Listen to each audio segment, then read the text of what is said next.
Apu, társasozzunk! Melyikkel?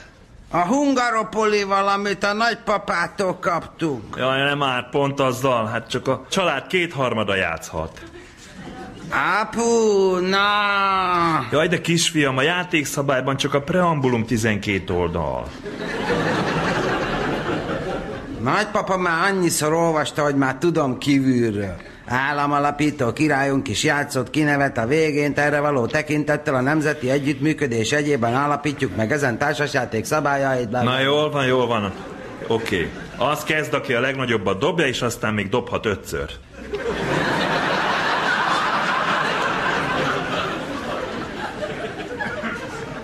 Akkor dobok.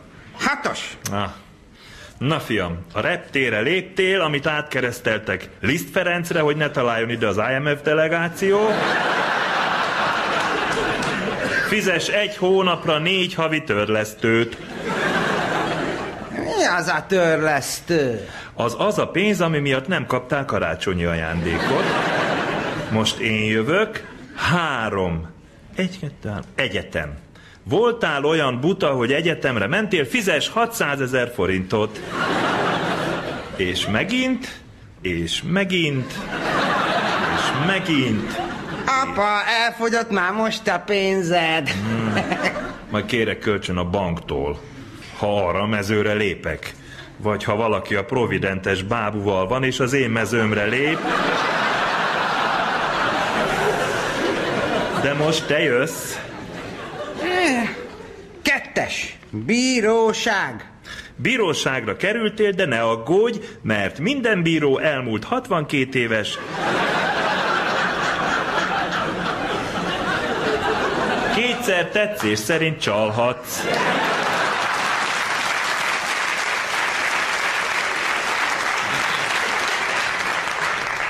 Apa, hogyan kell csalni? Nem tudom, kisfiam, de majd, ha az egyetemre lépsz, ott elmondják. 2.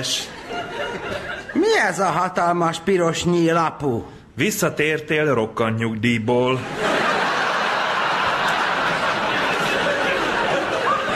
Eddig fél lábbal a halálban voltál, most pedig fél lábbal az életben.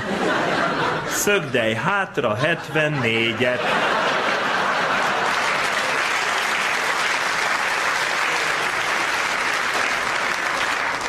Rokkantam, még szögdeljek is.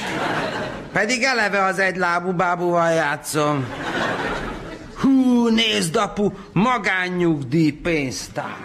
Igen, visszamenőlegesen vonj le minden dobásodból 5-öt, és azt add oda a banknak, a következő dobásaidnak pedig csak a 3/4 számít. Apu, a magánnyugdíjnak mi a lényege? Annak az a lényege, hogy ha megöregszel, akkor nagyon magányos leszel.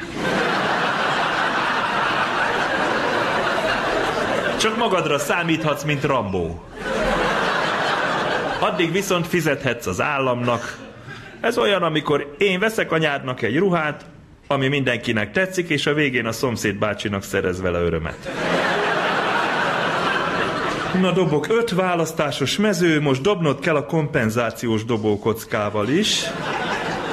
Mi az a kompenzáció? A kompenzáció az, amikor anyád odaégeti a vacsorát, de 2-szer szed.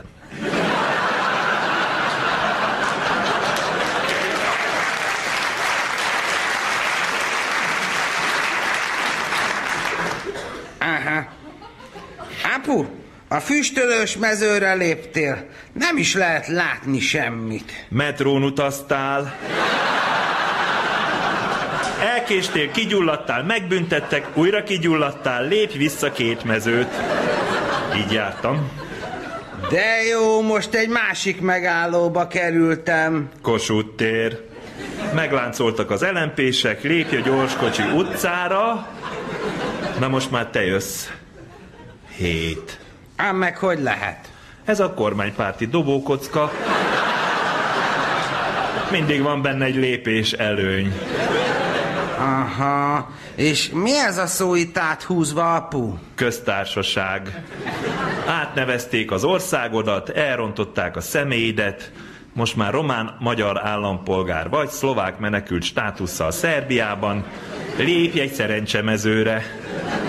Apu, hol vannak a szerencsekártyák? Kisfiam, az itt nincs. Itt magyar közlöny van, csak vigyázni kell, hogy kihúztad a megfelelő módosító kártyát hozzá, amit postán küld el 2 naponta a játék készítője.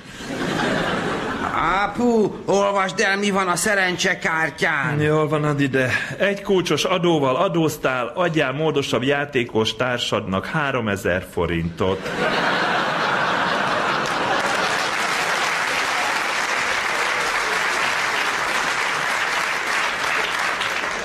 De miért? Ez a nemzeti együttműködés.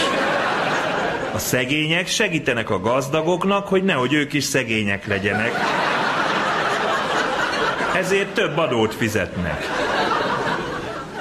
Ez nem igazságtalan, apu? Jaj, ha sokat okoskodsz, a következő nyereményed Erzsébet utalványban kapod. Aztán majd nézhetsz, mint Tesco pénztáros a szép kártyára. Dobjál még egyet.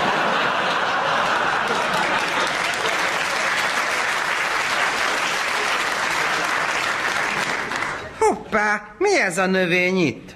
Csalán. Az meg minek? Mert ha erre a mezőre lépsz, akkor mindenki a kis fütyikéddel fogja verni a csalánt, érted? Az enyémmel! Én erre a mezőre nem akarok lépni. Pedig az első 40 mező is pont ilyen. Ne aggódjál, lehet nyerni is. Itt van például ez a másik mező. Ez nagy durranás. Azt mondja, nyertél közbeszerzési eljáráson 10 milliárd forintot, fizess 15%-ot. Kinek? Azzal ne foglalkozzál.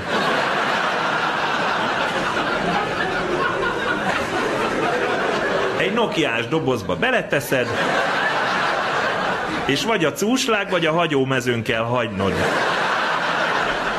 Meg fogod ismerni a parizerről. Akkor inkább a zongoristás mezőre szeretnék lépni. Az a Schmidt Pál. Tök jó, mert ha 2x6-os dobsz, akkor nyerhetsz egy kis doktorit. 2-szer? Na jó, elég, ha lemásolod a mező szövegét. Apu, cserélhetek bábut? Én inkább ezzel az elégedett focistával akarok lenni. Az kicsoda? Az Orbán Viktor. Ha azzal a bábúval vagy, akkor minden dobás után hozhatsz egy új szabályt.